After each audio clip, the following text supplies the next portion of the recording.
Salve fratres, welcome back into the jungle of Protestantism. Kali ini kita membahas dekonstruksi yang dilakukan oleh Protestan, yaitu sebuah dekonstruksi tanpa rekonstruksi. Kita akan melihat kekuatan semu dari Protestantisme modern. Ya, ada krisis akar, krisis epistemik dalam banyak pendekatan Protestan kontemporer, terutama yang diwarisi dari paradigma reformasi yang bersifat destruktif dekonstruksi tanpa rekonstruksi. Mari kita elaborasi dan kita tunggu tanggapan pendeta-pendeta Protestan. Ya, kita akan tunjukkan bahwa mereka itu kuah kosong yang sebenarnya. Yang pertama, apa itu dekonstruksi tanpa rekonstruksi? Membongkar tanpa membangun. Dekonstruksi itu tindakan membongkar, mengkritik, atau membatalkan struktur pemikiran, doktrin, atau institusi yang ada. Biasanya demi menyibak ketidakkonsistenan atau korupsi. Nah, rekonstruksi adalah bagian lanjutan yang menyusun kembali fondasi baru yang lebih kokoh dan konsisten. Dalam banyak bentuk Protestantisme, baik dalam wujud reformasi abad ke-16 maupun dalam apologet digital masa kini seperti Edis TV, kita menemukan kecenderungan membongkar tanpa membangun kembali secara koheren.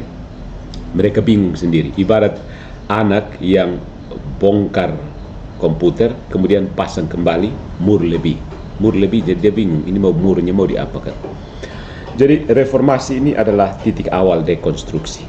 Luther, Calvin, Zwingli, dan para reformator lainnya itu memulai proyek dengan membongkar. Mereka membongkar otoritas gereja, membongkar tradisi suci, membongkar magisterium dan sakramentalisme Katolik. Tapi setelah itu, yang mereka tinggalkan bukanlah satu rumah baru yang kokoh, melainkan fragmentasi, perpecahan, kebakunaikan satu sama lain.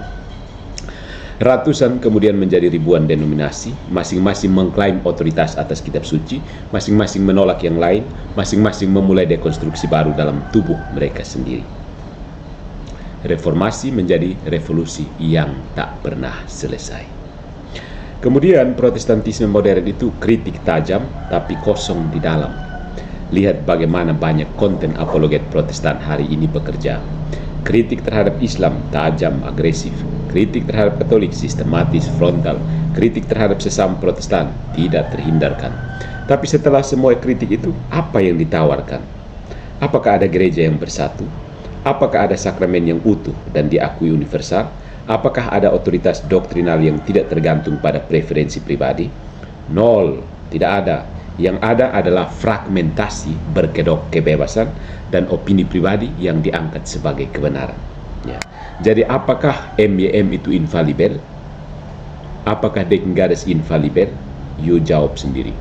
Kemudian kontras dengan Katolik adalah konstruksi yang berakar. Gereja Katolik juga melakukan koreksi sepanjang sejarahnya, misalnya Konsili Trente, Konsili Vatikan II. Tapi tidak menghancurkan fondasi iman apostolik, merekonstruksi secara teologis dan filosofis, mempertahankan struktur magisterium, kitab suci, dan tradisi suci sebagai pilar kebenaran. Bahkan ketika gereja dikritik, gereja tahu siapa dirinya dan kemana ia mengarahkan jiwa-jiwa Protestantisme. Ya, jadi pada saat dikritik, gereja tahu siapa dirinya dan kemana dia harus mengarahkan diri. Sedangkan Protestan mau kemana? Bosong, berganti arah sesuai pembicara hari itu.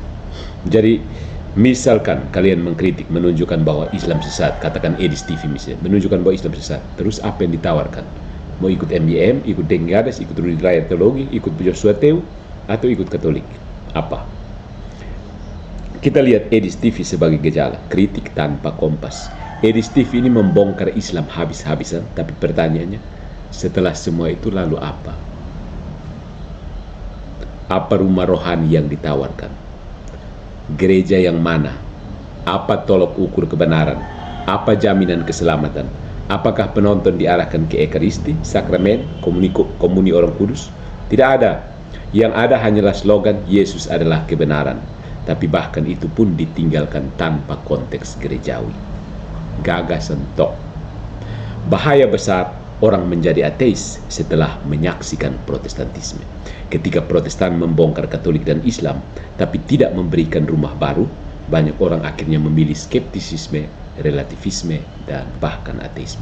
Itu sebenarnya buah dari Protestantisme, perusak kekristenan. Karena jika semua gereja mengklaim kebenaran, jika semua orang bisa tafsir sendiri, jika tidak ada otoritas yang tetap, mengapa percaya pada siapapun? Protestantisme tanpa rekonstruksi adalah pintu menuju sekularisme. Jadi saudara-saudari, Kristus tidak membongkar untuk membiarkan orang di reruntuhan. Kristus berkata, rombak bait Allah ini dan dalam 3 hari aku akan mendirikannya kembali. Bukan hanya merobohkan, tapi membangun kembali dalam tubuhnya, gereja. Itulah yang tidak dimiliki oleh banyak proyek Protestan radikal dan para influencer agamanya. Mereka menebas pohon iman orang lain, tapi tidak menanam benih yang baru. Mereka membuka luka rohani, tapi tidak menyembuhkannya. Gereja Katolik bukan hanya tempat berlindung dari badai relativisme, tapi satu-satunya rumah yang masih berdiri setelah semua dekonstruksi selesai. Karena ia dibangun di atas batu karang, bukan opini viral. Soli Deo Gloria.